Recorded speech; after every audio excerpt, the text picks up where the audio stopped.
गुज़िश्ता 2 रोज से सेनेटर फैसल वाडा के अहम बयान और पेशगोइयां सामने आ रही हैं। इनके मुताबिक वो जो भी पीटीआई की क़यादत और लीडरों के मुतालिक कह रहे हैं वो सब सच साबित हो रहा है। फैसल वाडा ने अपने एक ताज़ा सोशल मीडिया के प्लेटफॉर्म पर एक ट्वीट किया है जिसमें इन्होंने कहा कि गुज़िश्ता रात मैंने कहा था खान साहब की बहनों की रिहाई के लिए कोशिशें करूंगा और आज अल्हम्दुलिल्लाह इनकी जमानत हो चुकी है। भिखाऊ और भगौड़ी पीटीआई की लीडरशिप जब अपने लीडर खान की बहनों को जेल में एक दफा भी पूछने तक नहीं गई तो कौम इनकी असलियत समझ नहीं रही कि क्या गेम हो रही है।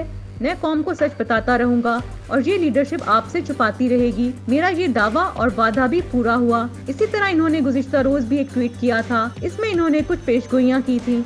जैसे मैंने कल बताया था कि आज बुशरा बीबी रिहा हो जाएंगी और वो रिहा हो गई हैं और कोई केस भी नया नहीं बना। वो वीआईपी तरीके से इनकी गाड़ियां भी अंदर जाने दी। जैसे बताया था इमरान खान भी आज अपने वकीलों से मुलाकात करेंगे और 26 अक्टूबर से इनका जेल में रेगुलर मुलाकातों का सिलसिला शुरू हो जाएगा। अल्लाह का शुक्र है कि मैं तीर नहीं चलाता, कौम से मैं कुछ नहीं छुपाऊंगा। सेनेटर फैसल वाडा ने अपने एक इंटरव्यू में कहा था कि सानेहा 9 मई के बाद पाकिस्तान तहरीक इंसाफ के सीनियर रहनुमा पीटीआई को हैदराबाद कह चुके हैं। 8 फरवरी 2024 के इलेक्शन से कबल मुतअद्दिद रहनुमाओं ने वफादारियां बदली। बानी पीटीआई को पता चल गया कि इनके लोग इन्हें छोड़कर भाग चुके हैं और बिक चुके हैं। सेनेटर फैसल वाडा ने पेश गोई की कि बानी पीटीआई और वकला की पीटीआई एक तरफ होगी, बहनें एक तरफ और बेगम एक तरफ होगी। इन्होंने कहा कि डील और ढील की ऑफर माइनस इमरान सबके लिए है। बानी पीटीआई पहले दलदल में थे और अब सियासी जहन्नुम में हैं। फैसल वाडा का कहना था कि बुशरा बीबी लाहौर की बजाय पेशावर पहुंच गई। इनकी जमानत बुध को हुई मगर बनी गाला पर एक हफ्ते से रंगो रोगन हो रहा है